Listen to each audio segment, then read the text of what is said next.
ആർക്കും പറ്റിക്കപ്പെടും. ആരും മനുഷ്യ പെർഫെക്റ്റ് ഒന്നും ആരും നോക്കിയിട്ടൊന്നും പോകില്ല. എന്തായാലും അത്ര വലിയതൊന്നല്ല. എന്നാലും എന്നെ നേരത്തെ പറ്റിക്കപ്പെടൽ അപൂർവമാണ്.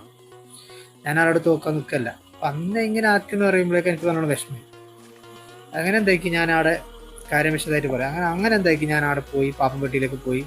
വെറുതെ എൻ്റെ കാശിന് ടൈറ്റായുള്ള സമയമാണ്. എൻ്റെ കയ്യിൽ 5 പൈസയില്ല. അപ്പോൾ ആ സമയം ആടെ എത്തിയിട്ടാകുമ്പോൾ എത്താനുള്ള ഒരു യാത്ര ചാർജ് മാത്രമാണ് നമുക്ക് അവിടെ ഉണ്ടായിരുന്നത്. അങ്ങനെ അവിടെ എത്തി, യാത്ര ചാർജ് എത്തി. പിന്നെ ഇപ്പോൾ അങ്ങനെ നമ്മളെ ലൈവെല്ലാം ആരും കാണാൻ ഇത് വേറെ വിഷയം. കാര്യം പറയാം, ഇതിപ്പോൾ ലൈവ് കട്ടായെങ്കിൽ ഈ വീഡിയോ ഉണ്ടാവുമല്ലോ. അങ്ങനെ ഓൻ വിളിച്ച് എനിക്ക് പറഞ്ഞു, റിയാസ് ഇങ്ങനെ ഒരു ജോലി ഉണ്ടാ, നീ ഇപ്പോൾ എവിടെയുണ്ട്? ഞാൻ പറഞ്ഞു ചെന്നൈയിലുള്ള ഒരു സുഹൃത്തിനെ കാണാൻ വേണ്ടി വന്ന്, ചെന്നൈയിൽ സുഹൃത്തിൻ്റെ അടുത്താണ് ഉള്ളത് പറഞ്ഞു. അപ്പോൾ ഒരു പണിയുണ്ട്, വേക്കൻസി ഉണ്ട്, പിന്നെ 15,000 സംതിങ്ങിനുള്ളിൽ സാലറി കിട്ടും, പിന്നെ റൂമും അക്കോമഡേഷനും എല്ലാം ഉണ്ട്, പിന്നെ ഫുഡ് ഉണ്ട്, 3 നേരം ഫുഡ് ഉണ്ട്, കമ്പനിയിൽ 1 നേരം ഫുഡ് ഉണ്ട്, ബാക്കി 2 നേരം റൂമിലുണ്ട്. പിന്നെ അയാളെ ആദിൽ എന്ന് പറയുന്നൊരു ചങ്ങായി ഉണ്ടായിരുന്നു, അതുപോലെ ആദിന്ന് അത് പേരുണ്ട്. അങ്ങനെ ഓന് വന്ന് നേരെ ഞാൻ വന്നിട്ട് നേരെ ഇൻ്റർവ്യൂക്ക് പോയി. അതേ ക്യാബ് ഉണ്ട്, അതായത് ബസ് ഉണ്ട്.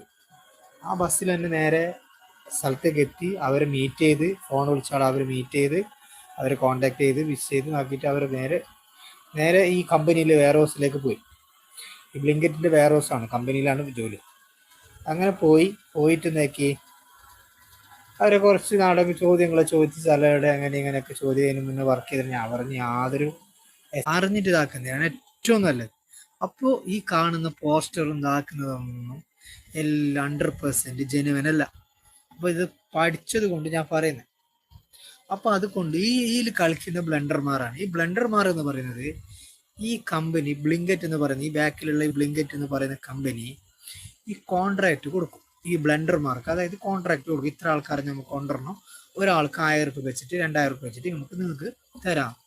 അപ്പോൾ യോറും എന്താക്കുമോ, ക്യാൻവാസ് ചെയ്യും, ഉള്ള ആൾക്കാരുടെ അടുത്ത് പോയിട്ട് പിടിക്കും, ആൾക്കാരുടെ അടുത്ത് സംസാരിച്ചിട്ട് ആൾക്കാരെ പിടിച്ചിട്ട് ജോലിക്ക് ചേർക്കും.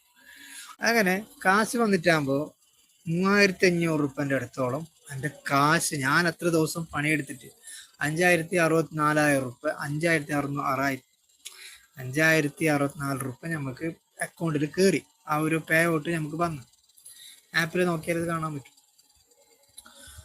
അങ്ങനെ ഓക്കെ, അപ്പോൾ അങ്ങനത്തെ നമുക്ക് കാണാൻ പറ്റും. അപ്പോൾ അതിൽ വന്നിട്ടുണ്ട് പേ ഔട്ടിൽ, നമുക്ക് ആപ്പിൽ കാണിക്കുന്നുണ്ട് ഇത്ര സാലറി കയറിയിട്ടുണ്ട്. അപ്പോൾ കയറിയിട്ടായിട്ട് സാലറി കാണിക്കുന്നുണ്ട് നോക്കിയിട്ടായിട്ട് നമ്മളേക്ക് നമുക്ക് കിട്ടിയ ബാങ്കിൽ എൻ്റെ ഒരു